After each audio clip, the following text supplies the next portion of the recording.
नमस्कार दोस्तों, स्वागत है आपका स्टडी विद एएसकेएस में। आशा करते हैं कि आप सभी स्वस्थ होंगे और आपकी जो तैयारी चली होगी वो बहुत अच्छी चली होगी।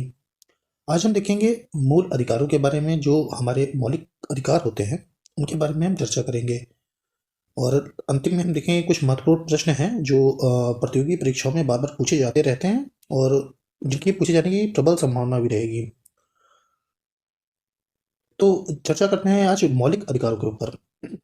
थोड़ा विस्तार से हम इसको पढ़ेंगे। पहली बात तो जो मूल अधिकारों के बारे में जानते नहीं हैं उनके लिए भी ये क्लास बहुत अच्छी रहेगी कि वो शुरुआत से इस चीज़ को कवर कर सकते हैं, ठीक है। और जिनको पता है मूल अधिकार क्या होते हैं उनका एक रिवीजन भी हो जाएगा, ठीक है। और हम उम्मीद ये करेंगे कि जो यहाँ पे लिखा हुआ है एट इट आप उसका नोट्स बनाते हुए चलें, ठीक है। तो इसमें बहुत ज़्यादा लिखा भी नहीं हुआ है, लेकिन इतना लिखा हुआ है कि जब आप एग्ज़ाम में जाएंगे और इसका रिवीजन कर लेंगे तो कहाँ कहीं से कहाँ तक मतलब कुछ और नहीं पढ़ना पड़ेगा, बस इसी को आप लेकर के चले जाएंगे, पढ़ करके चले जाएंगे, आपका एग्ज़ाम अच्छा हो जाएगा, ठीक है। आपका रिवीजन जो है अच्छा हो जाएगा। चलिए शुरू करते हैं। जो हमारे मौलिक अधिकार हैं, आपने ऐसी क्या आवश्यकता पड़ गई होगी कि मूल अधिकारों को संविधान में जोड़ा गया होगा। संविधान निर्माताओं ने जब संविधान का निर्माण कर रहे थे तो उनको ये एहसास हुआ कि जो उनके नागरिक हैं उनको वो सुविधाएं अंग्रेजों द्वारा नहीं दी जा सकी, कभी भी उनका हमेशा शोषण हुआ। संविधान निर्माता थे, उन्होंने इस चीज़ को देखा और एक ऐसा अधिकार बनाया कि जो हर नागरिकों को उसकी जो सुविधा है, उसकी जो बुनियादी सुविधा है जो उसको मिलनी चाहिए, जो गरिमामय जीवन के लिए आवश्यक है, वो सुविधाएं उनको देना था, ठीक है। तो इसीलिए संविधान निर्माताओं ने हमें शुरुआत में 7 मौलिक अधिकार दिए थे। इसमें जैसा कि दिया हुआ है कि मूल संविधान द्वारा प्रदत्त मौलिक अधिकार की संख्या 7 थी, परंतु 44वें संविधान संशोधन 1978 द्वारा संपत्ति के मूल अधिकार, यहाँ पे संपत्ति दिया है, थोड़ा सा मिसप्रिंट हो गया है, संपत्ति के मूल अधिकार को मात्र एक कानूनी अधिकार बना दिया गया था। ऐसा क्यों हुआ था कि संपत्ति के अधिकार को कानूनी अधिकार बना दिया जाता है? तो देखिए, ऐसा इसलिए हुआ कि उस समय पूंजीपति वर्ग जो था, जिसके पास ढेर सारी संपत्ति हुआ करती थी, बेहिसाब संपत्ति के साथ जमीनें होती थी, वो जमीनें, उस पे जो मजदूर वर्ग था वो काम किया करता था। और ऐसा वर्ग था जिसके पास कुछ भी नहीं है, वो बदवा मजदूरी कर रहा है। तो सरकार ने ये देखा कि एक वर्ग जो है बहुत ज़्यादा अमीर होता चला जा रहा है, एक वर्ग जो दबा कुचला है, तो उसको भी, तो उनको भी विकास की मूलभूत जो श्रेणी है उसमें जो मुख्य धारा है विकास की, उसमें लाना जरूरी था। तो सरकार ने जो ये पूंजीपति वर्ग थे इनसे जमीनों का जो अधिकार था, संपत्ति का जो अधिकार था, उससे छीना गया। इसे छीनने से क्या हुआ कि ये जो पढ़े लिखे पूंजीपति वर्ग थे, इन लोगों ने कोर्ट का दरवाजा खटखटाया और कोर्ट से ये बोला कि भाई हमारे अनुच्छेद 31 का 31 का ये हनन हो रहा है, सरकार ये हनन कर रही है। तो भाई सुप्रीम कोर्ट ने देखा कि हाँ ये वास्तव में हनन तो हो रहा है, तो फैसला उनके पक्ष में आ जाता है। सरकार भी कहती है कि नहीं ठीक है, आपने दे दिया ऐसा फैसला, अब हम क्या करेंगे, अनुच्छेद 31 को ही हटा देते हैं, ठीक है। उन्होंने हटा दिया अनुच्छेद 31 को, और उस समय अनुच्छेद 31 को हटा करके ये जो संपत्ति का अधिकार था इसको अनुच्छेद 300 क में रख रख दिया गया, ठीक है। तो अब ये कानूनी अधिकार बन गया। चलिए आगे देखते हैं कि वर्तमान में भारतीय नागरिकों को निम्नलिखित 6 मौलिक अधिकार प्राप्त हैं। मौलिक अधिकार को संविधान का मैग्ना कार्टा कहा जाता है। ये विधायिका और कार्यपालिका की शक्तियों को मर्यादित करते हैं, ठीक है। अच्छा, ये मैग्ना कार्टा होता क्या है, ठीक है। तो उसको आइए समझते हैं कि मैग्ना कार्टा अधिकारों का यह प्रपत्र है जिसे इंग्लैंड के किंग जॉन द्वारा 1215 में सामंतों के दबाव में जारी किया गया। यह नागरिकों के मूल अधिकार से संबंधित पहला लिखित प्रपत्र था। देखिए, मूल अधिकारों को मैग्ना कार्टा तो कहते ही हैं, और भीमराव अंबेडकर जी ने इसको संविधान की आत्मा कहा था। ऐसा किस लिए कहा था, तो इसको हम आगे समझेंगे कि ऐसा किस लिए कहा गया होगा, ठीक है। आइए चलते हैं कि संविधान के भाग 3 में अनुच्छेद 12 से 35 तक मौलिक अधिकार का वर्णन किया गया है। ये संवैधानिक अधिकार मौलिक हैं क्योंकि इन्हें न्यायिक संरक्षण प्राप्त है। अब देखिए अनुच्छेद 32 क्या कहता है, न्यायिक संरक्षण मतलब क्या है। अब देखिए डीपीएसपी जो राज्य के नीति निर्देशक तत्व हैं, उन्हें न्यायिक संरक्षण प्राप्त नहीं है। वो राज्य के ऊपर है, वो प्रदान करना चाहे तो कर सकते हैं और ना प्रदान करना चाहे तो उसके लिए आप न्यायालय में नहीं जा सकते हैं कि राज्य अपने कर्तव्यों का निर्वहन नहीं कर रहा है। क्योंकि उस समय जब देश आजाद हुआ था तो मूल अधिकार तो दिए गए थे, साथ में डीपीएसपी भी दिया गया था। राज्य के जो नीति निर्देशक तत्व हैं, मूल अधिकारों को देना उस समय जरूरी था क्योंकि मूल अधिकार तो दिए जा सकते थे, उसमें कोई व्यय नहीं करना था सरकार को, कोई पैसे नहीं खर्च हो रहे थे सरकार के। लेकिन डीपीएसपी में ना सरकार को व्यय करना पड़ता, उसके पैसे खर्चे होते हैं। और उस समय जब देश आज़ाद हुआ था तो अ, सरकार के पास इतना धन नहीं था, इतना पैसा नहीं था कि वो सभी नागरिकों को वो मूलभूत सुविधाएं दे सकें। तो हमारे जो संविधान निर्माता थे, उन्होंने बहुत ही दिमाग लगा करके इसको तैयार किया कि हमें मूल अधिकार जिसमें पैसे नहीं लगने हैं, जिसको गरिमामय जीवन देने के लिए जो मूलभूत सुविधाएं मतलब होनी चाहिए, जो अधिकार होनी चाहिए, वो तो दिए जा सके, मतलब तुरंत दे दिए। और जिनके लिए थोड़ा पैसा लगना था उसके लिए एक डीपीएसपी बना दी गई कि जब सरकार के पास इतना पैसा हो जाए कि वो सक्षम हो जाए कि हम अपने नागरिकों के लिए वो व्यवस्था कर सकें। जैसा कि आप शिक्षा के बारे में देखते होंगे कि 6 वर्ष से 14 वर्ष के बच्चों को मुफ्त शिक्षा अनिवार्य कर दी गई, ठीक है। तो आपको ये मिलेगा, डीपीएसपी में भी मिलेगा, ठीक है, और ये मूल अधिकार में भी मिलेगा और मूल कर्तव्यों में भी ये मिलेगा, ठीक है। तो धीरे धीरे ना ऐसी ही व्यवस्था करनी थी कि डीपीएसपी के जो दिए गए अधिकार हैं, मतलब उसको धीरे धीरे मूल अधिकारों में ले आया जाए। जब सरकार के पास उतना पैसा हो जाए उसको कंपलसरी कर दिया जाए, ठीक है। आइए देखते हैं कि आगे क्या दिया हुआ है। देखिए अनुच्छेद 32 के तहत अगर आपको ये दिया गया है ना कि मूल अधिकार जो हैं इनका अगर हनन होता है, राज्य द्वारा अगर इनका हनन किया जाता है तो आप सीधे सुप्रीम कोर्ट का दरवाजा खटखटा सकते हैं। अनुच्छेद 32 के तहत आप सुप्रीम कोर्ट का दरवाजा खटखटा सकते हैं, आप हाई कोर्ट का दरवाजा खटखटा सकते हैं, ठीक है। और ये आपको अधिकार देता है अनुच्छेद 32 कि अगर आपके किसी भी मौलिक अधिकारों का हनन किया जा रहा है तो आप सीधे चले जाइए सुप्रीम कोर्ट, आपकी सुनवाई होगी। लेकिन आप डायरेक्ट सुप्रीम कोर्ट ना जाकर के हाई कोर्ट जाना चाहिए, मतलब कि ऐसा प्रावधान किया गया है कि जो हाई कोर्ट तक नहीं पहुंच सकते हैं वो सीधे सुप्रीम कोर्ट चले जाए। अब ऐसा नहीं है कि आपके राज्य में एक हाई कोर्ट है और आप चले जा रहे हैं दिल्ली सुप्रीम कोर्ट में, तो ऐसा नहीं होता है, ठीक है। पहले आपको अपने हाई कोर्ट में जा करके वहां पे अपनी बात को रख सकते हैं, ठीक है। आइए देखें, यदि किसी नागरिक के मौलिक अधिकारों का हनन होता है तो वह न्यायालय की शरण ले सकता है। हमने देख लिया इसको। संविधान के आरंभिक काल में भारत के नागरिकों को 7 प्रकार के मौलिक अधिकार प्राप्त थे। संपत्ति का अधिकार को 44वें संविधान संशोधन 1978 द्वारा निरस्त यानी कैंसिल कर दिया गया था, ठीक है। भारत के मौलिक अधिकारों के संदर्भ में वर्ष 1925 में श्रीमती एनी बेसेंट के कॉमनवेल्थ ऑफ इंडिया बिल तथा वर्ष 1928 की नेहरू रिपोर्ट में प्रावधान किया गया था। ये देख लेते हैं कराची अधिवेशन में क्या हुआ था। 1931 में कराची अधिवेशन में, जो कि अध्यक्ष सरदार वल्लभ भाई पटेल थे, में कांग्रेस ने घोषणा पत्र में मूल अधिकार की मांग की। मूल अधिकारों का प्रारूप जवाहरलाल नेहरू ने बनाया। देखिए संविधान का जो निर्माण है ये में 2 वर्ष 11 महीने 17 दिन का ही समय नहीं लगा है। संविधान का जो निर्माण है ये इसका निर्माण आपका जो 1973 का एक्ट था वहीं से संविधान का निर्माण की प्रक्रिया प्रारंभ हो गई थी। आपको वहां से संविधान का जो निर्माण है वो पता चलता रहेगा कि जब गवर्नर जनरल थे उसके बाद वायसराय हो जाते हैं, उसी वायसराय का कहीं ना कहीं मिलता जुलता रूप आपको वर्तमान में राष्ट्रपति के रूप में मिलेगा। कहने का मतलब ये नहीं है कि वायसराय ही राष्ट्रपति हैं, लेकिन जो अधिकार शक्तियां हैं, जिस तरह का उनका कार्य था उसी तरह से मिलता जुलता है, ठीक है। तो हमने जो अपना संविधान का जो हमारे संविधान निर्माता हैं, जब उन्होंने संविधान का निर्माण किया है, तो बहुत सी बातों को लेकर के उसका निर्माण हुआ है।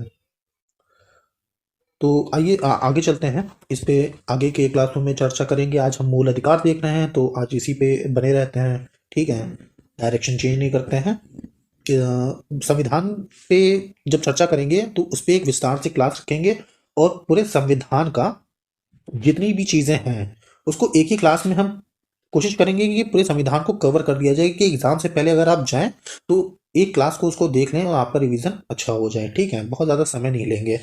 आगे चलते हैं। मूल अधिकारों का तात्पर्य राजनीतिक लोकतंत्र के आदर्शों की उन्नति से है। यह अधिकार देश में व्यवस्था बनाए रखने एवं राज्य में के कठोर नियमों के खिलाफ नागरिकों की आजादी की सुरक्षा करते हैं। जैसा कि आपको बताया जा चुका है कि नागरिकों की जो आज़ादी है, जो मूल अधिकार के रूप में उसको दिया गया है, राज्य उसका हनन नहीं कर सकता है। हाँ, युक्ति युक्त प्रतिबंध जो है वो एक अलग विषय है, उसके बारे में बताया जा सकता है। अभी आपको आगे चलेंगे तो आपको पता चलेगा युक्ति युक्त प्रतिबंध होता क्या है। राज्य द्वारा, आपको यदि मोटा मोटा बता देते हैं कि राज्य द्वारा जब ऐसा लगता है कि नागरिकों, जब आपात की स्थिति होती है, ठीक है, आपात की स्थिति में युक्ति युक्त प्रतिबंध लगाए जा सकते हैं, ठीक है। बस अभी के लिए इतना जानिए, ठीक है। आगे इसके बारे में विस्तार से चर्चा करेंगे, ठीक है। यह विधानमंडल के कानून के क्रियान्वयन पर तानाशाही को मर्यादित करते हैं। संक्षेप में, इनके प्रावधानों का उद्देश्य कानून की सरकार बनाना है, न कि व्यक्तियों की, ठीक है। मूल अधिकारों का नाम इसलिए दिया गया है क्योंकि इन्हें संविधान द्वारा गारंटी एवं सुरक्षा प्रदान की गई है, जो राष्ट्र कानून का मूल सिद्धांत है। यह मूल इसलिए भी है क्योंकि यह व्यक्तियों के चहुमुखी विकास, भौतिक, बौद्धिक, नैतिक, आध्यात्मिक के लिए आवश्यक है। तो ये जरा पॉइंट आप नोट कीजिएगा। आपसे ये क्वेश्चन प्रीलिम्स में भी पूछा जा सकता है और मेंस में भी इस तरह के क्वेश्चन बन सकते हैं, ठीक है। तो हमें इस पे विस्तार से चर्चा करना आना चाहिए, ठीक है। इस प्रकार से प्रश्न बन सकता है कि मूल अधिकार मूल क्यों है, ठीक है। तो क्योंकि ये व्यक्ति का चहुमुखी विकास करते हैं, इसलिए ये मूल हैं। और चहुमुखी विकास किस प्रकार के हैं, तो ये भौतिक हैं, बौद्धिक हैं, नैतिक हैं, आध्यात्मिक हैं, ठीक है। तो इसको नोट डाउन कर लीजिएगा। मौलिक अधिकार के प्रकार, तो देखिए, समता का अधिकार पहले जो दिया गया है 14 से लेकर के 18 तक, इसमें समता का अधिकार दिया गया है, ठीक है। भारतीय संविधान के अनुच्छेद 14 से 18 के अंतर्गत भारतीय नागरिकों को समता का अधिकार प्राप्त है। अनुच्छेद 14 के तहत भारत के सभी नागरिकों को विधि के समक्ष समान अधिकार प्राप्त है, अर्थात राज्य सभी नागरिकों के लिए एक समान कानून का प्रावधान करेगा और उसी तरह समान रूप से उसे लागू भी करेगा, ठीक है। विधि के समक्ष समता एवं विधियों का समान संरक्षण, अनुच्छेद 15 क्या कहता है, देखिए, विधि के समक्ष समता, इसको समझिए। विधि की समक्ष समता का मतलब है क्या, कानून के समान, कानून के समक्ष जो है, विधि मतलब कानून, समक्ष कानून के सामने सभी लोग समान हैं, ठीक है, समता एवं विधियों का समान संरक्षण, ठीक है। तो अनुच्छेद 15 के तहत किसी भी भारतीय नागरिक के साथ राज्य, धर्म, जाति, लिंग, नस्ल या जन्म स्थान के आधार पर भेदभाव नहीं करेगा। लोक नियोजन के विषय में समान अवसर की समानता रहेगी, ठीक है। और 16 में क्या कहा गया है, अनुच्छेद 16 के तहत भारत के सभी नागरिकों को राज्य के अधीन किसी भी पद पर नियुक्ति के लिए उपलब्ध समान अवसर की प्राप्ति का अधिकार होगा। 15 और 16 अनुच्छेद जो है ये विदेशियों को भी प्राप्त हैं। 15, 16, 19, 28 और 29 ये जो अनुच्छेद हैं ये विदेशियों को भी प्राप्त हैं, ठीक है। भारतीयों के साथ विदेशियों को भी ये अनुच्छेद प्राप्त है, तो इसको नोट डाउन कर लीजिएगा, ठीक है। देखिए, विधि के समक्ष समता के बारे में थोड़ा सा आपको डिस्क्राइब कर देते हैं। समता, समानता क्यों नहीं लिखा गया, समता क्यों लिखा गया, ये छोटे छोटे जो वर्ड है ना, इसको भी आपको पहचानना आना चाहिए, ठीक है। अगर आप बड़े प्रतियोगी परीक्षाओं की अगर तैयारी कर रहे हैं तो छोटे छोटे वर्डों को भी आपको पहचानना आना चाहिए कि समानता क्यों नहीं है, समता क्यों दिया गया है, ठीक है। अब देखिए, विधि के समक्ष समता, अब इसमें कुछ ड्रॉबैक तो हैं, उसको आगे बताएँगे, लेकिन अभी के लिए ये जानिए कि अगर एक 40 साल का व्यक्ति किसी का मर्डर करता है, ठीक है? तो उसको कानून के समक्ष जब रखा जाएगा, उसे दोषी ठहराया जाएगा और जज के सामने जब उसकी पेशी होगी, तो एक अलग व्यवहार होगा, एक अलग तरीके से उसको ट्रीट किया जाएगा। अगर उसी की जगह एक 5 साल का अबोध बालक हो, ठीक है? या 10 साल का अबोध बालक हो और उसके पिताजी या फिर कोई है जिसकी गन रखी है, ठीक है? कोई पुलिस में या मिलिट्री में जिसके पास गन होती है, तो वो गन लेकर के अगर उससे गलती से फायर हो जाता है और उससे किसी की मृत्यु हो जाती है, तो उसके लिए क्या होगा? क्या उसके लिए भी फांसी की सजा होगी? जो पहले वाले व्यक्ति जो 40 साल की उम्र का था, जो उसने जो अपराध किया और जो बच्चे से अपराध हुआ, क्या दोनों को एक समान रखा जा सकता है? इसीलिए समता वर्ल्ड दिया गया है, ठीक है? इसलिए आप इसको समझने का प्रयास कीजिए। देखिए, अपने अंदर एक अवधारणा विकसित कीजिए, ठीक है? जब हम किसी भी चैप्टर को पढ़ते हैं, ठीक है? हमें इंटरेस्टिंग लगे ना लगे, हमें उसको इंटरेस्टिंग बनाना पड़ता है और इंटरेस्टिंग बनाने के लिए हम करते क्या हैं, जब हम बारीक से बारीक चीज़ों को समझने का प्रयास करते हैं, ठीक है? जब हम समझने का प्रयास करेंगे और उसको व्यक्तिगत अपने जीवन में ढालने की कोशिश करेंगे, उससे रिलेट करने की कोशिश करेंगे, थोड़ा व्यक्तिगत अगर चलेंगे ना, किसी भी सब्जेक्ट में अगर चलेंगे, तो आपको सुविधाएँ मतलब सहूलियत रहेगी पढ़ने के लिए, ठीक है? अस्पृश्यता का अंत और उसका आचरण निषिद्ध। अनुच्छेद 17 के तहत अस्पृश्यता का अंत कर दिया गया है। यदि कोई इसे अपने जीवन में अपनाता है या ऐसी भावना प्रकट करता है तो उसे दंडनीय अपराध घोषित किया जाएगा। अब देखिए, अगर आप कहीं पर रहते हैं, ठीक है, और आपके पड़ोसी या आप अपने पड़ोसियों से ऐसी भावना रखते हैं, छुआछूत वाली भावना रखते हैं, तो ये कानून के नज़रों में दोष होगा, ठीक है? और आपको इसके लिए सजा भी हो सकती है। तो आपको इसके लिए दंडित किया जा सकता है, ठीक है? अब चलिए देखते हैं उपाधियों का अंत, ठीक है? तो अनुच्छेद 18 के तहत भारत का कोई भी नागरिक राष्ट्रपति की आज्ञा के बिना किसी अन्य देश से किसी भी प्रकार की उपाधि स्वीकार नहीं करेगा। सेना या अकादमिक सम्मान के सिवाय जो शिक्षा से संबंधित सेना और शिक्षा से संबंधित जो भी क्षेत्र हैं, इसके सिवाय अन्य किसी भी उपाधि का प्रावधान नहीं करेगा, क्योंकि उपाधियों को समाप्त कर दिया गया है। पहले आपने देखा होगा कि पहले के समय में राजा महाराजा हुआ करते थे, महाराजा अधिराज, और ऐसी-ऐसी उपाधियाँ दिया करते थे। हिस्ट्री में आपने पढ़ा भी होगा कि कई जो राजा थे वो अपने आप को खुद को उपाधि दे देते थे, ठीक है? तो इन सब उपाधियों का अंत इसलिए किया गया कि एक देश मतलब है, एक सबके लिए समान कानून है, सभी व्यक्ति के लिए समान कानून है। ना ही तो कोई ऊँचा है कानून के सामने, ना ही तो कोई ऊँचा है और ना ही कोई नीचा है। कानून के सामने सभी समान हैं, ठीक है? स्वतंत्रता का अधिकार। भारतीय संविधान के अनुच्छेद 19 से 22 भारतीयों के लिए स्वतंत्रता का अधिकार का प्रावधान करते हैं। अनुच्छेद 19 में सभी भारतीय नागरिकों को विविध प्रकार की विचार अभिव्यक्ति की स्वतंत्रता का अधिकार प्रदान है, जो कि क्रमवार है। वाक्य एवं अभिव्यक्ति की स्वतंत्रता। आप देख पाएंगे कि आर्टिकल 19 में कई प्रकार के ABCD हमें प्रदान किए गए हैं, जो क्रमवार हैं। इसको देख लेते हैं कि विचार अभिव्यक्ति एवं प्रेस की स्वतंत्रता, सूचना पाने का अधिकार, तो ये मीडिया को मिला हुआ है। लोकतंत्र का जो चौथा स्तंभ माना जाता है मीडिया को, तो उसे ये अधिकार मिला हुआ है कि वह अपनी रिपोर्टिंग निष्पक्ष रूप से कर सकती है। लेकिन इसमें एक युक्त प्रतिबंध लगाया जा सकता है मीडिया के ऊपर, अगर कोई ऐसा विशेष कारण हो। मान लेते हैं कि युद्ध की स्थिति है और युद्ध की स्थिति में सेना की कुछ खुफिया जानकारी होती है जिसे मीडिया लोगों के सामने नहीं रख सकती है, ठीक है?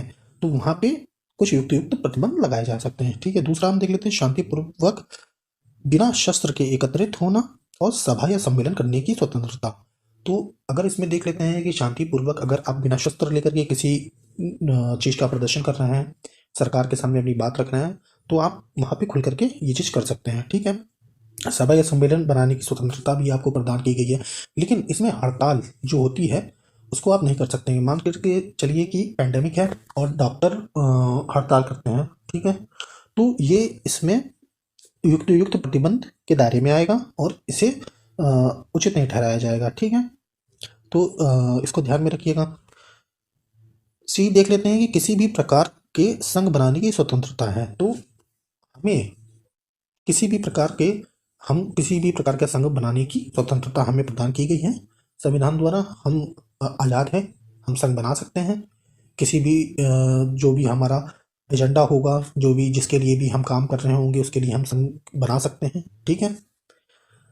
और अगला देख लेते हैं कि देश में किसी भी भूभाग में आवागमन की स्वतंत्रता।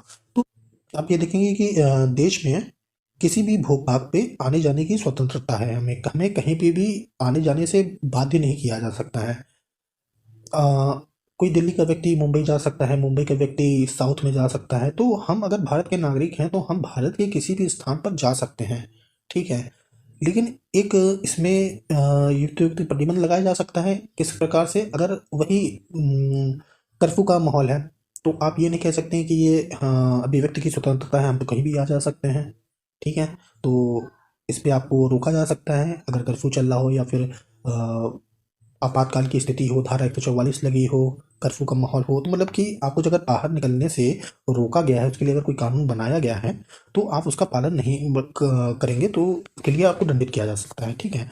तो आपको आज़ादी तो दी गई है लेकिन युक्त प्रतिबंध लगाए गए हैं, ठीक है। वो ज़रूरी थे लगाने, नहीं तो हर व्यक्ति अपनी मनमानी कर सकता था, ठीक है। इसमें देख लेते हैं अगला जो है वह है निवास की स्वतंत्रता। तो निवास की स्वतंत्रता को अगर देखें तो जैसे कि गांव से पढ़ा लिखा हुआ व्यक्ति पढ़ लिख करके जब वो शहर में आता है तो वह वहाँ निवास कर लेता है और उसके बच्चे जो होते हैं वो किसी और दूसरे बड़े शहर में जा कर के निवास करने लगते हैं, वहाँ अपना व्यापार करने लगते हैं। तो इसमें जो लास्ट वाला दिया है व्यापार एवं व्यवसाय रोजगार की स्वतंत्रता, तो ये हम कहीं भी कर सकते हैं, कहीं भी जा करके हमें बसने की स्वतंत्रता है और वहाँ पे अपना व्यवसाय करने की स्वतंत्रता है। तो हमें कहीं कोई रोका नहीं जा सकता है कि अगर कोई महाराष्ट्र का व्यक्ति या कोई बिहार का व्यक्ति महाराष्ट्र में जाकर के अपना व्यापार करना चाहे तो वह कर सकता है, ठीक है, वहाँ रह सकता है। तो उसको पूरी आज़ादी है, कोई भी उसको रोक नहीं सकता है, ये हमें स्वतंत्रता दी गई है। अगला हम देख लेंगे अपराध के लिए दोष सिद्धि के संबंध में संरक्षण। तो आप ये पाएंगे कि अनुच्छेद 20 और अनुच्छेद 21 इसको आपातकालीन स्थिति अगर होती है तब भी इसको प्रतिबंधित नहीं किया जा सकता है। आर्टिकल 20 और 21 इससे हमें नहीं छीना जा सकता है, ठीक है। सरकार इसको छीन नहीं सकती है, ठीक है, किसी भी अवस्था में इसका इसको नहीं छीना जा सकता है, ठीक है। इसको देख लेते हैं अनुच्छेद 20 भारतीय नागरिकों को अपराधों के लिए दोष सिद्धि के लिए संबंध में संरक्षण प्रदान करता है। जैसे किसी भी व्यक्ति को एक अपराध के लिए सिर्फ एक बार सजा मिलेगी। भाई अगर किसी ने चोरी की है तो उसको जो चोरी की सजा का प्रावधान होगा उतनी ही सजा मिलेगी, उसको एक सजा के लिए एक जुर्म के लिए 2 बार सजा नहीं मिलेगी, ठीक है।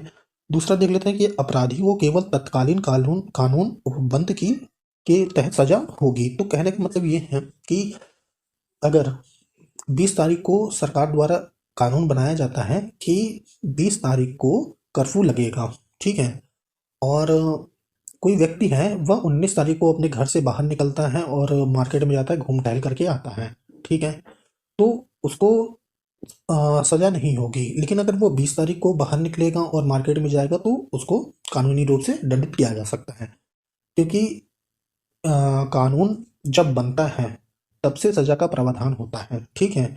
उससे पहले किया गया कोई भी कार्य सजा के दायरे में नहीं आएगा, ठीक है। जब से कानून बना है तभी से उसको लागू किया जाएगा, उससे पहले किया गया कोई भी कार्य हो तो इसको जैसे कि आप इसको व्यवहारिक रूप से ऐसे समझ सकते हैं कि जैसे सरकार ने ये नियम बना दिया है कि अगर कार में बैठे हुए व्यक्ति को अगर सीट बेल्ट अगर उसने नहीं लगाया है तो उसे 1 साल का कारावास होगा, या फिर बाइक पे बैठे हुए ट्रिपलिंग पे जो व्यक्ति होगा उसको 1 साल का कारावास होगा। और यह कानून जो है मान लेते हैं कि 20 तारीख से या किसी भी तारीख से लागू हो रहा है, तो जिस समय से वह कानून लागू होता है उसी समय से सजा का जो प्रावधान होता है वह स्टार्ट हो जाता है। अगर कोई नियम को तोड़ता है तो सजा उसको होगी। अगर वह व्यक्ति 20 से पहले कि किसी भी तारीख में अगर उस तरह का कृत्य किया होगा, वह ट्रिपलिंग में होगा या फिर उसने सीट बेल्ट नहीं लगाई होगी, तो उस व्यक्ति को उस चीज़ के लिए सज़ा नहीं मिलेगी। ठीक है? 20 से पहले के लिए अगर उसने कोई काम किया होगा तो उसके लिए उसको कोई सज़ा नहीं मिलेगी। 20 के बाद अगर कोई काम करता है जब से कानून बना है तो उसको सज़ा होगी।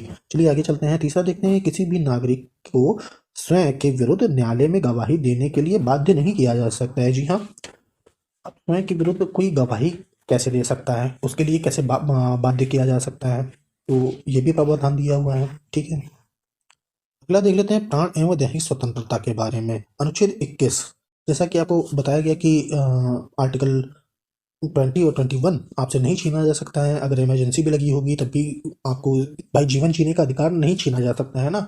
आप जीवन जी रहे हैं तो आपसे जीवन जीने का अधिकार कोई नहीं छीन सकता है। आप अपने स्वतंत्र हैं जीवन जीने के लिए। तो भारतीय नागरिकों को जीवन एवं शारीरिक स्वतंत्रता का संरक्षण प्रदान करता है। इसके तहत किसी भी भारतीय नागरिक को कानून द्वारा निर्मित प्रक्रिया के अतिरिक्त उसके जीवन और व्यक्तित्व स्वतंत्रता के अधिकार से वंचित नहीं किया जा सकता है। वर्ष 2014 में सुप्रीम कोर्ट ने अनुच्छेद 21 में प्रयुक्त शब्द जीवन से विस्तारित करते हुए जानवरों के जीवन को भी इसमें सम्मिलित किया है। अगर ये इसका विस्तार जो है ना अनुच्छेद 21 का, ये इसका दायरा बहुत ज़्यादा बढ़ता जा रहा है। ठीक है, इसका दायरे को सुप्रीम कोर्ट जो है वो बढ़ाती जा रही है, क्योंकि इसमें आप देख लेते हैं कि स्वच्छ वायु ये भी हमारी ज़रूरत है, तो इसको भी इसमें सम्मिलित किया गया है। स्वच्छ जल जो है ये भी हमारे लिए ज़रूरी है, तो इसको भी इसमें सम्मिलित किया जाता है। तो इसमें जो है चीज़ें जो है सम्मिलित होती जा रही हैं। ठीक है, आप ये देख लेंगे कि अनुच्छेद 21 का, अब ये देखिए ये था डीपीएसपी में, directive principle of state policy. ठीक है, जो राज्य के नीति निदेशक तत्व हैं उसमें ये चीज़ थी, तो उसमें से इसको यहाँ पे स्थापित किया गया। क्यों किया गया? क्योंकि सरकार के पास अब वह क्षमता आ चुकी थी कि वह अपने नागरिकों को, जो 6 वर्ष से 14 वर्ष की आयु तक बच्चे हैं, उनको निःशुल्क शिक्षा देने की जो सामर्थ्य है वह राज्य के पास आ चुका था।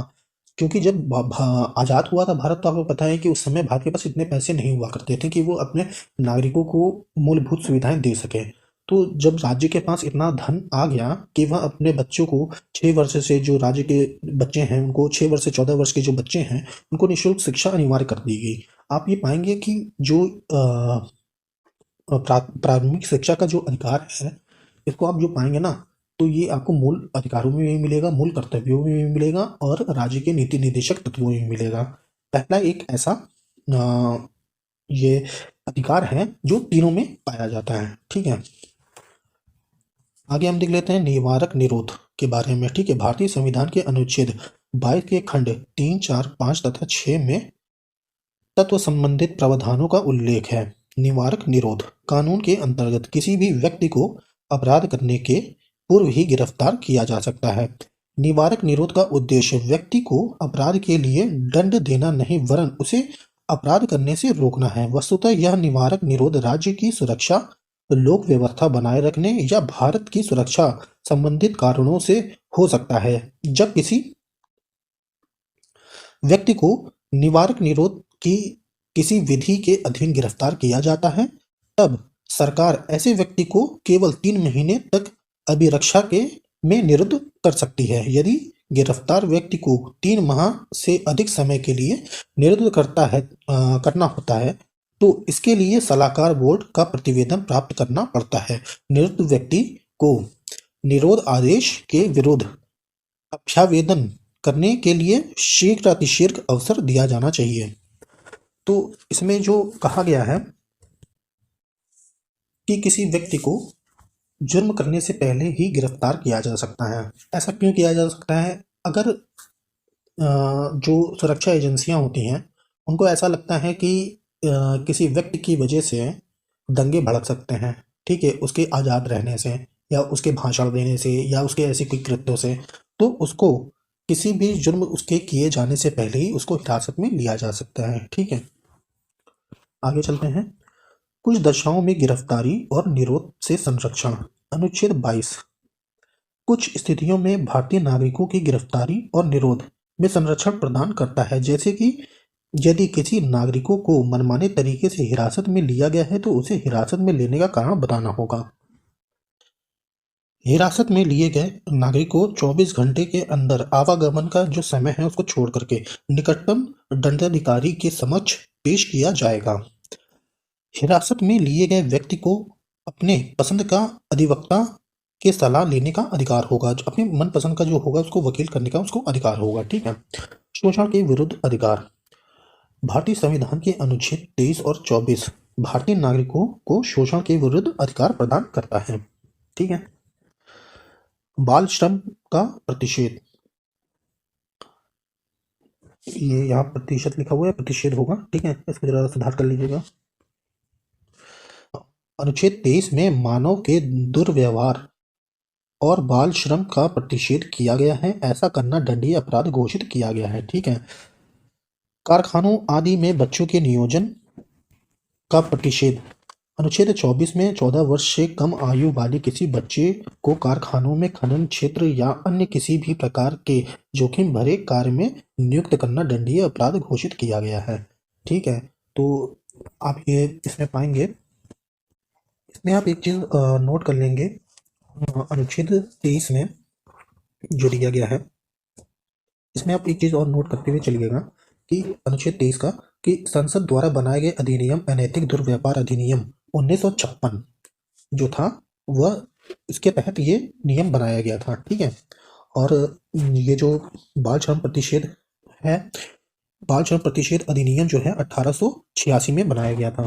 तो इसको जरा ध्यान में रखेंगे आप लोग। ठीक। इसमें आप एक चीज जोड़ लीजिएगा, भारतीय संविधान के अनुच्छेद जो 23 है इसमें अनैतिक दुर्व्यापार अधिनियम जो था वो 1956 में लाया गया था। ठीक है। और जो बाल श्रम प्रतिषेध अधिनियम है ये 1886 में लाया गया था। तो इसको ध्यान में रखते हुए चलना है। ठीक है। तो इसको ध्यान में रखते हुए चलना है। ठीक है। अनुच्छेद 23 में मानव दुर्व्यापार और बाल श्रम प्रतिषेध किया गया है। ऐसा करना दंडनीय अपराध घोषित होगा। ठीक है। जैसा कि यह कारखानों आदि में बच्चों के नियोजन का प्रतिषेध। अनुच्छेद 24 में 14 वर्ष से कम आयु के जितने भी बच्चे हैं उन्हें कारखानों में खनन क्षेत्रों में अन्य किसी भी प्रकार का जोखिम भरे कार्य जो होंगे उसमें नियुक्ति करना दंडनीय अपराध होगा। ठीक है। इसमें एक चीज और ऐड करते हुए चलिएगा, जो आर्टिकल 24 है इसमें बाल श्रम किशोर अधिकार जो था 2016 में आया था। ठीक है। बाल श्रम किशोर निबंध एवं विनिमय अधिकार 2016। ठीक है। तो इसको भी नोट डाउन करते हुए चलिएगा, आर्टिकल 23 वाला जो था उसको और आर्टिकल 24 वाले को भी। तो एक बार फिर से रिपीट कर देते हैं तो उसको जरा आप ध्यान में रखिएगा। आर्टिकल 23 में जो है संसद द्वारा बनाया गया अधिनियम अनैतिक दुर्व्यापार अधिनियम 1956 जो है वो उसमें जोड़ लीजिएगा। ठीक है। और एक आर्टिकल 23 में और जोड़ लीजिएगा बाल श्रम प्रतिषेध अधिनियम 1886 वाला। ठीक है। और आर्टिकल 24 में आपको बताया है कि बाल श्रम किशोर अधिकार जो है 2016 में इसको जोड़ा गया। ठीक है। तो इसको ध्यान में रखते हुए चलिएगा। धर्म की स्वतंत्रता का अधिकार। भारतीय संविधान के अनुच्छेद 25 से 28 धार्मिक स्वतंत्रता का प्रावधान करते हैं। अनुच्छेद 25 के अंतर्गत भारतीय नागरिकों को किसी भी धर्म को मानने तथा उसका प्रचार प्रसार करने की स्वतंत्रता प्रदान की गई है। ठीक है। आप किसी भी धर्म के हैं, आपको अपने धर्म को मानने का अधिकार है या आप किसी भी धर्म को स्व इच्छा से स्वीकार कर सकते हैं। ठीक है। और उसका प्रचार और प्रसार करने की आपको पूरी स्वतंत्रता है, आपको कोई भी रोक नहीं सकता है। ठीक है। धार्मिक कार्यों के प्रबंधन की स्वतंत्रता। अनुच्छेद 26 में दिया गया है कि भारतीय नागरिकों को अपने धर्म के लिए संस्था की स्थापना करने, संचालन करने तथा विधि समस्त संपत्ति अर्जन करने, स्वामित्व रखने तथा नियंत्रण का अधिकार देता है। धर्म की अभिवृद्धि के लिए करो के ये सदाए होगा। ठीक है। बदाई लिखा हुआ है, ये सदाए, इसको थोड़ा करेक्ट कर लीजिए, ये सदाए होगा। ठीक है। सदाए, इसको सही से लिख देते हैं।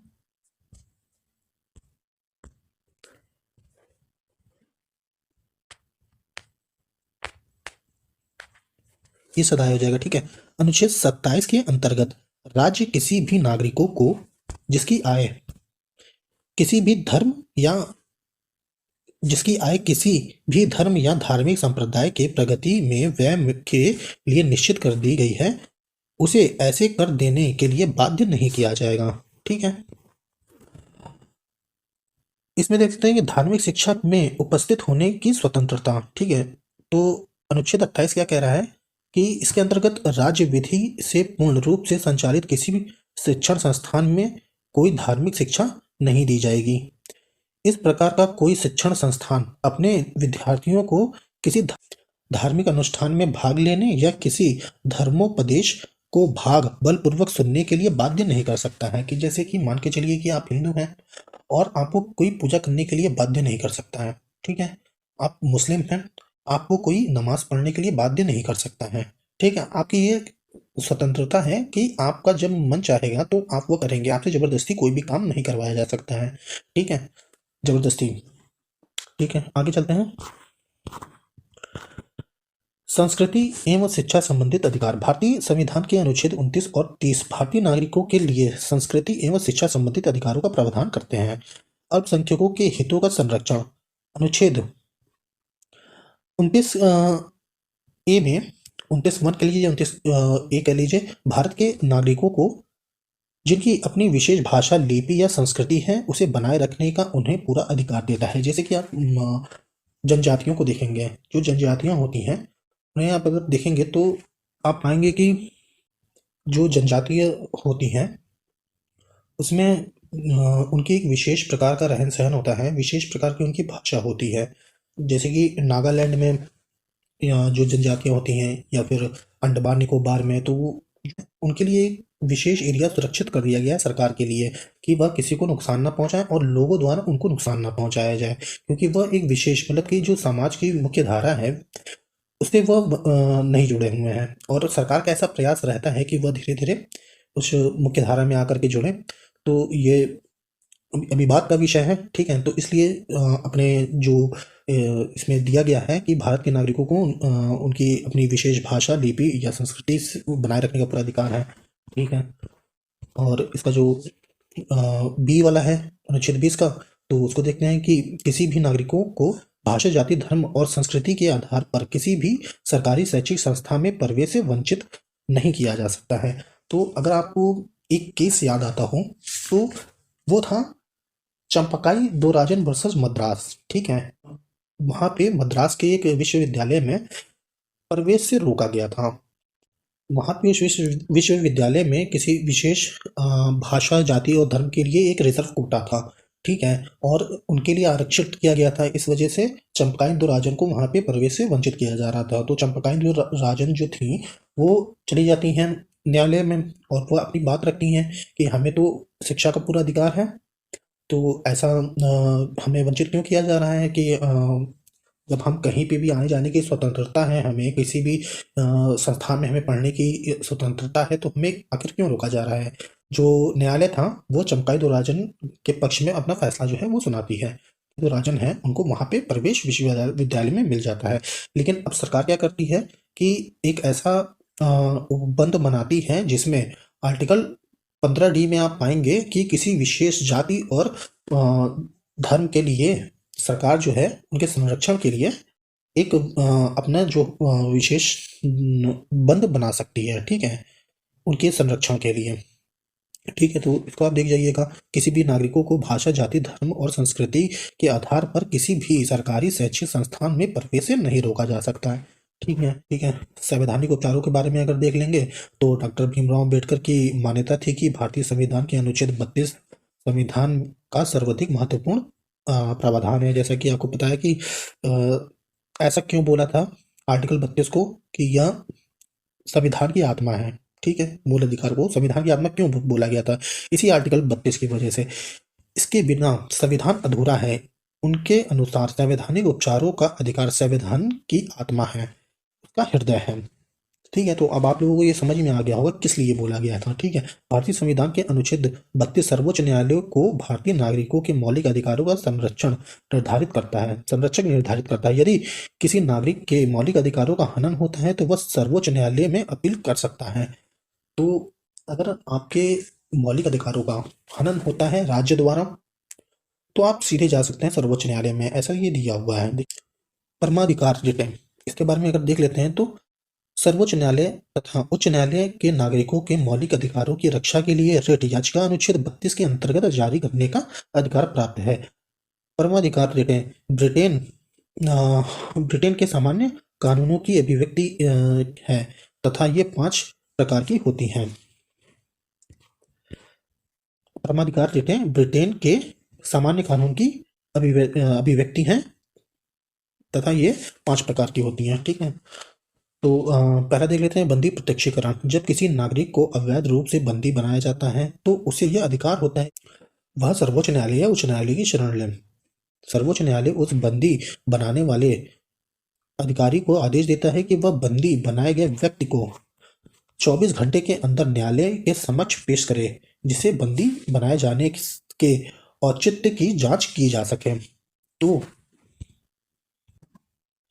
इसमें आप पाएंगे कि बंदी प्रत्यक्षीकरण में कोर्ट द्वारा ये कहा जाता है कि सशरीर प्रस्तुत करना अनिवार्य है 24 घंटे के अंदर। मतलब कि जो अपराधी है जिसने अपराध किया हुआ है, जिसको गिरफ्तार किया गया है, उसके सशरीर द्वारा प्रस्तुत किया जाना अनिवार्य है, न कि किसी वीडियो कॉल के माध्यम से। ठीक है, उसको सशरीर वहाँ प्रस्तुत करना 24 घंटे के अंदर अनिवार्य किया गया है। ठीक है, तो इसमें आप एक चीज़ ध्यान में रखेंगे कि जो व्यक्तिगत स्वतंत्रता के लिए बनाया गया सीधे उच्चतम न्यायालय में आप जा सकते हैं। ठीक है, लेकिन इसमें एक चीज़ है कि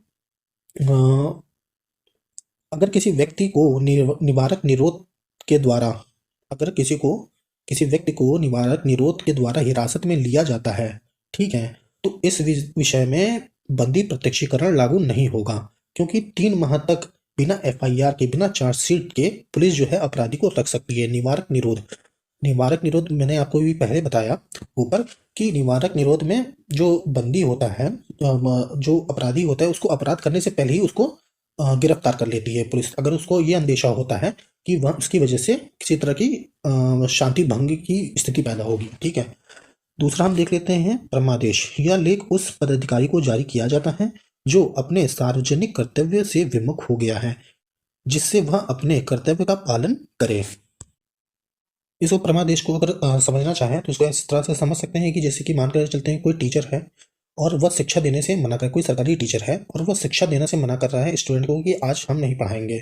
ठीक है, और इस तरह से वो अक्सर करता आ रहा है कि वो पढ़ाता नहीं है, तो आप इसके खिलाफ परमादेश उच्च न्यायालय पे जा सकते हैं। ठीक है, अपनी बात रख सकते हैं। कोई डॉक्टर है वह इलाज करने से इनकार कर रहा है, कोई सरकारी डॉक्टर अगर इलाज करने से इनकार कर रहा है तो आप तुरंत जा सकते हैं। ठीक है, लेकिन परमादेश किसके खिलाफ जारी नहीं हो सकता है?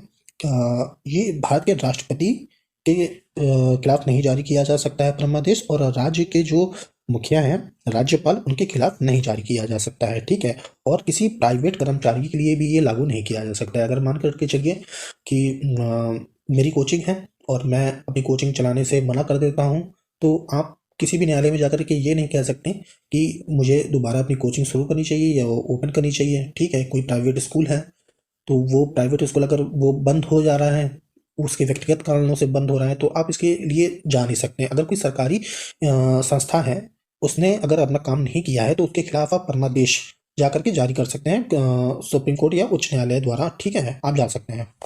ठीक है, अगला देख लेते हैं प्रतिषेध। यह लेख सर्वोच्च न्यायालय या उच्च न्यायालय द्वारा अधीनस्थ न्यायालयों को जारी किया जाता है। इस लेख के माध्यम से शीर्ष न्यायालय अधीनस्थ न्यायालय को उसके क्षेत्राधिकार से बाहर जाकर के किसी मामले पर कार्रवाई करने से रोकता है, जिससे किसी नागरिक के साथ अन्याय ना हो। कहने का मतलब ये है कि इसमें स्टे ऑर्डर आपने सुना होगा, तो वो ये स्टे ऑर्डर ये इसी प्रकार का होता है। ठीक है, प्रतिषेध। तो कोई अगर न्यायालय है, ठीक है, और उसने अगर किसी को फांसी की सजा दे दी, ठीक है, तो उच्च न्यायालय में जाकर के इसका विरोध किया जा सकता है कि इस पे स्टे ऑर्डर लिया जा सकता है। उत्प्रेषण पे आ जाते हैं। यह लेख सर्वोच्च न्यायालय एवं उच्च न्यायालय द्वारा अधीनस्थ न्यायालयों को जारी किया जाता है। यह आदेश दिया जाता है कि किसी भी लंबित मुकदमे के न्याय निर्णय के लिए उसे वरिष्ठ न्यायालय को भेजा जाए। आप इसमें देखेंगे उत्प्रेषण में कि अगर कोई लोअर कोर्ट है, वह अपने अधिकार क्षेत्र के बाहर अगर कोई फैसला सुना देता है, ठीक है। अगर मान करके चलिए कोई एमपी का मामला है या यूपी का मामला है, और वह यूपी के मामले को, यूपी के कोर्ट एमपी के मामले में कोई फैसला अगर सुना देता है तो वह उसके अधिकार क्षेत्र के बाहर हो गया, क्योंकि वो उसके अधिकार क्षेत्र में है नहीं। और देखिए प्रतिषेध में एक चीज याद रखिएगा, प्रतिषेध और प्रेषण में, प्रतिषेध जो होता है जब मामला चल रहा होता है तब जारी किया जाता है, ठीक है। और उत्प्रेषण में मामले में आदेश आने के बाद जारी किया जाता है, ठीक है। उत्प्रेषण में जब कोई मामला सुना दिया जाता है, कोई आदेश फैसला ले लिया जाता है, तो उस पे उत्प्रेषण जो होता है वो लागू किया जाता है उच्च न्यायालय द्वारा, ठीक है। तो इसके जो क्षेत्र है उसके बारे में आपको बताते हैं कि क्षेत्राधिकार के बाहर अगर काम किया गया है लोअर कोर्ट के द्वारा तो उत्प्रेषण को लागू किया जा सकता है। अनुचित फैसला अगर दे दिया गया है तब उत्प्रेषण को लाया जा सकता है। अप्राकृतिक अगर फैसला अगर सुनाया जाएगा तो उत्प्रेषण को लाया जा सकता है, ठीक है। अब देखते हैं कि सुप्रीम कोर्ट जो है, ठीक है, वह सिर्फ मूल अधिकार पर ही रिट जारी करेगा, ठीक है, अनुच्छेद 32 के तहत, ठीक है।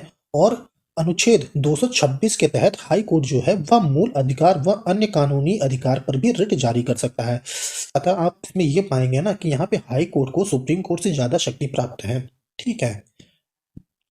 इसको आप ध्यान में रखेंगे कि सुप्रीम कोर्ट जो है वो आर्टिकल 32 के तहत रिट जारी करता है, ठीक है, सिर्फ और सिर्फ मूल अधिकारों पे। और जो हाई कोर्ट है, ठीक है, वह 226, सुप्रीम कोर्ट 32 और हाई कोर्ट जो है 226 मूल अधिकार और अन्य कानूनी संबंधी अधिकार पे वह रिट जारी कर सकता है, ठीक है। तो इसको ध्यान में रखना है। अब देख लेते हैं अधिकार प्रेक्षा, क्यों वैराडो। यह लेख सर्वोच्च या उच्च न्यायालय द्वारा उसे जारी किया जाता है जो ऐसे पदाधिकारी के रूप में कार्य करने लगता है जिसके रूप में कार्य करने का उसे वैधानिक अधिकार प्राप्त नहीं है। न्यायालय के इस लेख के माध्यम से उस व्यक्ति से पूछता है कि किस अधिकार से वह कार्य कर रहा है। कहने का मतलब यह है कि जैसे कि आप कोई ऐसा अधिकारी जो अपने कार्य क्षेत्र से बाहर जाकर के अगर कोई काम करता है तो उसको रोका जा सकता है, ठीक है। अब कोई डॉक्टर है, उसका कंपाउंडर है। अब कंपाउंडर अगर किसी पेशेंट का ऑपरेशन अगर करता है तो वो उसके अधिकार क्षेत्र में है नहीं, तो उसके लिए उसको दंडित किया जा सकता है। जैसे कि आप पाएंगे कि रेलवे में जब ट्रेन में आप यात्रा करते हैं तो एक की आरपीएफ होती है, ठीक है। तो उसमें जो पुलिस बल होते हैं, ठीक है, आरपीएफ जो होती है, तो उसमें उनको टिकट चेक करने का अधिकार नहीं होता है, वो आपकी सुरक्षा के लिए होते हैं, ठीक है, न कि टिकट चेक करने के लिए। टिकट चेक कौन कर सकता है? सिर्फ और सिर्फ टीटी या बैच चेकिंग हो तो ये आपका अधिकार है कि आप सिर्फ और सिर्फ अपने टिकट को टीटी के सामने ही प्रस्तुत कर सकते हैं और किसी के सामने नहीं, ठीक है जी। तो ये आपका अधिकार होता है कि आपसे कोई और टिकट आकर के अगर पूछेगा तो आप उसके बारे में नहीं उसको जानकारी देंगे, वो आपका अधिकार है, ठीक है। और आप इसके लिए जा सकते हैं, आपकी अधिकार परीक्षा जाकर के आप कह सकते हैं कि हमें अपने अधिकार क्षेत्र से बाहर जाकर के ये काम किया जा रहा है, तो उसके खिलाफ आप कोर्ट में जा सकते हैं, ठीक है। तो ये समझाने के लिए था, ठीक है। तो आगे चलते हैं कि भारतीय संविधान के अनुच्छेद 32 संविधान का आधारभूत लक्षण है। संविधान में संशोधन कर इसे निरस्त नहीं किया जा सकता है। कोई व्यतीत नागरिक सीधे सर्वोच्च न्यायालय की शरण ले सकता है। यह आवश्यक नहीं है कि पहले वह उच्च न्यायालय द्वारा खटखटाए, उच्च न्यायालय का जो द्वार है वो खटखटाए। अनुच्छेद 226 के अंतर्गत मौलिक अधिकारों के हनन होने के अलावा भी उच्च न्यायालय रिट जारी कर सकता है, जैसे कि आपको पहले बताया जा चुका है, ठीक है। तो मौलिक अधिकार का निलंबन, ठीक है, मौलिक अधिकार असीम नहीं है, जैसे कि आपको बताया था युक्तियुक्त प्रतिबंध के बारे में, ठीक है। विशेष स्थिति या आपातकाल में इन्हें सीमित किया जा सकता है। यहाँ यह उल्लेखनीय है कि नागरिक अधिकार चाहे कितने भी आधारभूत क्यों न हो देश की सुरक्षा और जन कल्याण से ऊपर नहीं हो सकते हैं। अतः यदि आपातकाल की घोषणा की जाती है तो राष्ट्रपति किसी एक समस्त मौलिक अधिकारों को निलंबित कर सकता है, किसी एक या किसी भी समस्त मौलिक अधिकारों को निलंबित कर सकता है, किंतु अनुच्छेद 20 और जो 21 है उनको छोड़ करके आपातकाल के दौरान ये निलंबित नहीं किया जा सकता है, ठीक है। मूल अधिकार के संदर्भ में जो उच्चतम न्यायालय के निर्णय हैं उनके बारे में देख लेते हैं। शंकरी प्रसाद का जो केस था, शंकरी प्रसाद केस 1952 में उच्चतम न्यायालय ने निर्णय लिया था कि अनुच्छेद जो 368 है संविधान संशोधन इसके द्वारा किया जा सकता है, ठीक है। तहत संसद मूल अधिकार सहित संविधान के किसी भी भाग में संशोधन कर सकती है, ठीक है। गोलकनाथ के केस में क्या हुआ था, 1969 में उच्चतम न्यायालय ने अपने पिछले निर्णय को पलटते हुए निर्णय दिया कि मूल अधिकारों में संशोधन नहीं किया जा सकता है। अब केशवानंद भारती, ये सबसे ऐतिहासिक मामला था, केशवानंद भारती केस, ठीक है, 1973। इसमें उच्चतम न्यायालय ने सरकार को ये दिखा दिया था कि उस समय का जो दौर चल रहा था ना, उच्चतम न्यायालय अपने आप को शक्तिशाली करने के प्रयास में थी, और इधर जो मैडम इंदिरा गांधी जो थी, वह चाहती थी कि जो सरकार है उस वही सब कुछ है, संसद द्वारा संसद की जो शक्ति है वो सर्वोच्च है, और इधर जो सुप्रीम कोर्ट थी वो अपने आप को सर्वोच्च समझती थी। तो दोनों के बीच जो शक्तियों का था वो खींचतान चल रही थी, दोनों एक दूसरे को सर्वोच्च दिखाने के लिए थे। लेकिन अंततः इस केस में क्या होता है ना, केशवानंद भारती का जो केस था, इसी में ये सिद्ध हो जाता है कि ना ही तो सुप्रीम कोर्ट सर्वोच्च है, ना ही तो संसद सर्वोच्च है। सर्वोच्च कौन है? सर्वोच्च है संविधान। संविधान द्वारा जो बातें लिखी गई हैं वही चीजें लागू होंगी। तो केशवानंद भारती के केस में उच्चतम न्यायालय ने यह निर्णय दिया कि संसद मूल अधिकारों में संशोधन कर सकती है, ठीक है, कोई बात नहीं है, किंतु इससे संविधान के मूल ढांचे में कोई परिवर्तन नहीं होना चाहिए। कहने का मतलब समझे आप मूल अधिकारों में संशोधन कीजिए, कोई दिक्कत नहीं है, आप संशोधन कर सकते हैं, नागरिकों की बेहतरी के लिए आप संशोधन कीजिए, लेकिन लेकिन आप जो मूल ढांचा है उससे छेड़छाड़ नहीं कर सकते हैं, ठीक है। इसमें ये बहुत बड़ी चीज है। अब ये मूल ढांचा है क्या? ये मूल ढांचा संविधान में लिखा नहीं हुआ है कहीं पे कि मूल ढांचा, हमारे जो संविधान करता थे जो संविधान निर्माण करता थे उन्होंने कहीं मूल ढांचा जैसा शब्द कोई नहीं लिखा है। लेकिन मूल ढांचा ये समय के साथ ये महसूस हुआ कि संविधान में जो मूल चीजें हैं ना उससे कोई छेड़छाड़ नहीं कर सकते हैं। कि मान करके चलिए कि आप एक किसी किराए के घर में रह रहे हैं, ठीक है, और आप उसमें क्या कर रहे हैं कि कील ठोक देते हैं, उसमें छेद कर देते हैं दीवारों पे, या उसका पेंट बदल देते हैं, तो जो मकान मालिक होगा वह आकर के आपको वार्न करेगा कि देखिए आप इस कमरे में रहते हैं, आप किराया देते हैं, ठीक है, लेकिन आप इसकी मूल चीजों से कोई छेड़छाड़ नहीं करेंगे, ठीक है, आपको जो नियम बना दिए गए हैं उसके अनुसार चलना है। तो कुछ इस प्रकार से आप समझिएगा, ठीक है। अब आ जाते हैं कुछ महत्वपूर्ण प्रश्नों को देख लेते हैं। धार्मिक स्वतंत्रता के अधिकार के प्रविधान के अंतर्गत सम्मिलित हैं धर्म प्रचार करने का अधिकार, सिखों को कृपाण धारण करने एवं रखने का अधिकार, राज्य को समाज सुधारक विधि निर्माण का अधिकार, धार्मिक निकायों को लोगों का धर्म परिवर्तन कराने का अधिकार। तो इसमें सही उत्तर पूछा है, तो इसमें क्या हो जाएगा? ऑप्शन देख लेते हैं, 1 2 3, 2 3 एवं 4, 3 एवं 4 यह उपयुक्त में सभी। तो इसका जो सही आंसर हो जाएगा वो हो जाएगा धर्म प्रचार करने का अधिकार, सिखों को कृपाण धारण करने का अधिकार, राज्यों को समाज सुधार विधि निर्माण का अधिकार। 1 2 3 यहाँ से ए वाला आंसर हो जाएगा। ये चौथा वाला जो है धार्मिक निकायों के लोगों को धर्म परिवर्तन कराने का अधिकार, ये तो कहां से कहीं तक हो ही नहीं सकता, ठीक है। दूसरा देख लेते हैं, नागरिक समता का आशय, ठीक है, किससे है? कानून के समक्ष समता, अवसर की समानता, धन का समान वितरण, राज्य के मामलों में भागीदारी का समान अधिकार। तो आपने पढ़ा हुआ है, आप आसानी से इसका उत्तर दे सकते हैं, ठीक है। आर्टिकल 15 में क्या दिया हुआ है? कानून के समक्ष समता, ठीक है। इसका मैंने आपको एग्जाम्पल ये बताया था, समानता या समता क्या अंतर था, ठीक है। मौलिक अधिकारों का संरक्षण है सर्वोच्च न्यायालय, संसद, राष्ट्रपति या प्रधानमंत्री। तो मौलिक अधिकारों का संरक्षण क्या है? कौन कर सकता है मौलिक अधिकारों का संरक्षण? आपको मालूम है, आर्टिकल 32 के तहत सर्वोच्च न्यायालय। चौथा प्रश्न देखेंगे,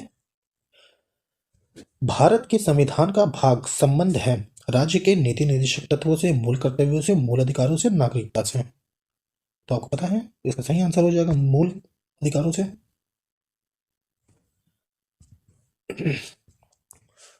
पांचवा प्रश्न देखेंगे, शोषण के विरुद्ध अधिकार, ठीक है। 14 साल से कम उम्र के बच्चों को पारिवारिक व्यवसाय में नियोजित करने पर प्रतिबंध लगाता है। 14 साल से कम उम्र के बच्चों को खतरनाक कार्यों में नियोजित करने पर प्रतिबंध लगाता है। 14 साल से कम उम्र के बच्चों को परिवार फर्मों पर कार्य करने पर प्रतिबंध लगाता है। उपरोक्त सभी पर रोक लगाता है। ठीक है, तो इसका जो सही आंसर हो जाएगा वो क्या होगा, हो जाएगा, इसका जो सही आंसर हो जाएगा वो हो जाएगा ऑप्शन आपका बी। 14 साल से कम उम्र के बच्चों को खतरनाक कार्यों में नियोजित करने पर प्रतिबंध लगाता है। ठीक है, अब इसमें देखिएगा 14 साल से कम उम्र के बच्चों को, जो ऑप्शन ए है इसमें 14 साल से कम उम्र के बच्चों को पारिवारिक व्यवसाय में नियोजित करने का पर प्रतिबंध नहीं लगाया गया है। अगर कोई बच्चा अपने घर पे कोई काम करता है, ठीक है, तो हम उस पर प्रतिबंध नहीं लगा सकते। जैसे कि कोई किराना स्टोर है और 14 साल का कोई बच्चा है, तो वो वहाँ पे उसकी देख रेख के लिए या फिर काउंटर पे वो बैठ सकता है। ठीक है, तो उसके लिए कोई प्रतिबंध नहीं है, तो उसको जरा ध्यान में रखिएगा। ठीक है, प्रश्न नंबर 6 पर अगर देखें तो भारतीय नागरिकों के मौलिक अधिकारों पर निम्न में से कौन विवेक संगत प्रतिबंध लगा सकता है। तो आपको क्या लगता है कि कौन विवेक संगत जो है प्रतिबंध लगा देगा। उच्चतम न्यायालय हो जाएगा, संसद हो जाएगा, मंत्रिपरिषद की सलाह पे राष्ट्रपति करेगा, या उपरोक्त में से कोई नहीं। संविधान में पहले से प्रतिबंधों को शामिल किया गया है, तो इसका सही आंसर आप बताएं। इसका सही आंसर हो जाएगा संसद। ठीक है, अगले प्रश्न पे चलेंगे।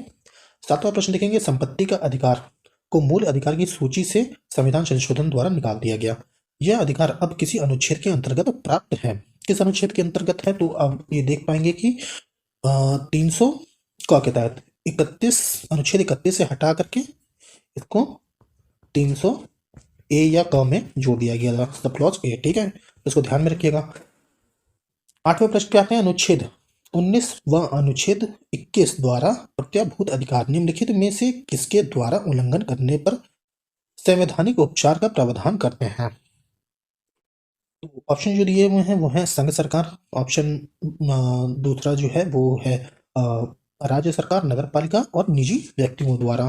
तो यहाँ नीचे ऑप्शन जो दिए गए हुए हैं तो इनको देख लीजिए, 1 2 1 2 4 1 2 3 और केवल 3। तो इसका जो हो जाएगा वो हो जाएगा संघ सरकार, राज्य सरकार और नगर पालिका। 1 2 3 ऑप्शन सी यहाँ से करेक्ट हो जाएगा। 9वां प्रश्न देखेंगे, भारतीय संविधान में समानता का अधिकार 5 अनुच्छेद द्वारा प्रदान किया गया है। यह है अनुच्छेद 16 से अनुच्छेद 20, ऑप्शन बी है अनुच्छेद 15 से अनुच्छेद 19, ऑप्शन सी है अनुच्छेद 14 से अनुच्छेद 18, ऑप्शन डी है अनुच्छेद 13 से अनुच्छेद 17। तो ये यूपीएससी द्वारा पूछा गया क्वेश्चन है। ठीक है, तो आप इसमें बता सकते हैं आसानी से अनुच्छेद 14 से अनुच्छेद 18। ठीक है, भारतीय संविधान में समता का अधिकार। ठीक है, तो अनुच्छेद 14 से 18 बताया गया है। ठीक है, इसकी व्याख्या देख लेते हैं कि भारतीय संविधान में मौलिक अधिकारों के अंतर्गत अनुच्छेद 14 से 18 तक समानता का अधिकार, राइट टू इक्वलिटी, किया गया है। ये अनुच्छेद इस प्रकार है। अनुच्छेद 14 विधि के समक्ष समता तथा विधि का समान संरक्षण। अनुच्छेद 15 धर्म, मूल, वंश, जाति, लिंग या जन्म स्थान के आधार पर भेदभाव नहीं किया जाएगा। ठीक है, अनुच्छेद 16 क्या कहता है, लोक नियोजन के विषय में अवसर की समता। अनुच्छेद 17 अस्पृश्यता का अंत। अनुच्छेद 18 उपाधियों का अंत। ठीक है, हम पहले इसको देख चुके हैं। ठीक है, लेकिन अगर क्वेश्चन को सॉल्व कर रहे हैं तो ये हमारा बहुत अच्छा रिवीजन होता है। आप इसकी अच्छे से प्रैक्टिस कीजिएगा और आपको मूल अधिकारों में कहीं से कोई दिक्कत नहीं आएगी। आप इसको विश्वास मान करके चलिएगा। ठीक है, बस बशर्ते आप मेहनत कर पाए। ठीक है, 10वां प्रश्न देखेंगे, भारत के संदर्भ में निम्नलिखित में से कौन सा अधिकार और कर्तव्य के बीच सही संबंध है। अधिकार कर्तव्यों के साथ सहसंबंधित है, अधिकार व्यक्तिगत है अथवा समाज और कर्तव्यों से स्वतंत्र है। नागरिक के व्यक्तित्व के विकास के लिए अधिकार महत्वपूर्ण है, न कि कर्तव्य। राज्य के स्थायित्व के लिए कर्तव्य महत्वपूर्ण है, न कि अधिकार। तो इसमें क्या सही हो जाएगा, देखिए इसमें हो जाएगा ऑप्शन ए, अधिकार के कर्तव्यों के साथ सहसंबंधित है। ठीक है, इसकी व्याख्या देखेंगे कि मौलिक अधिकार का वर्णन संविधान के भाग 3 अनुच्छेद 12 से 35 में किया गया है। संविधान के भाग 3 को भारत का मैग्ना कार्टा भी कहा जाता है। मौलिक कर्तव्यों का वर्णन संविधान के भाग 4 क में अनुच्छेद 51 क के तहत किया गया है। सरदार स्वर्ण सिंह समिति की अनुशंसा पर संविधान के 42वें संविधान संशोधन जो हुआ था 1976 में, उसमें मौलिक कर्तव्यों को संविधान में जोड़ा गया था। भारतीय संविधान में मौलिक अधिकार मौलिक कर्तव्य के साथ साथ संबंधित है। नागरिकों के व्यक्तित्व के लिए, विकास के लिए एवं राज्य के स्थायित्व के लिए अधिकार एवं कर्तव्य दोनों महत्वपूर्ण है। ठीक है, आइए प्रश्न नंबर 11 देख लेंगे। ठीक है, ये अंतिम प्रश्न होगा इस श्रृंखला का। ठीक है, तो इसको देख लेते हैं। भारतीय संविधान के निम्नलिखित कौन से अनुच्छेद उपबंध हैं कि 14 वर्ष की से कम आयु के किसी बालक को किसी कारखाने या खान में काम करने के लिए नियोजित नहीं किया जाएगा, किसी अन्य परिसंकट में नियोजन में नहीं लगाया जाएगा। तो इसका क्या हो जाएगा? अनुच्छेद 24, अनुच्छेद 45, अनुच्छेद 330 या अनुच्छेद 368। तो आप इसको आसानी से बता सकते हैं कि इसका जो सही आंसर हो जाएगा वो हो जाएगा आपका अनुच्छेद 24। क्यों हो जाएगा? क्योंकि 45 में किसकी बात की गई है? इसमें अनुच्छेद 45 में अगर आप देखेंगे तो राज्य के नीति निर्देशक तत्वों के बारे में बताया गया है। ठीक है, और अनुच्छेद 368 जो है वो संविधान संशोधन के बारे में बताता है। ये देख लेते हैं इसको जरा।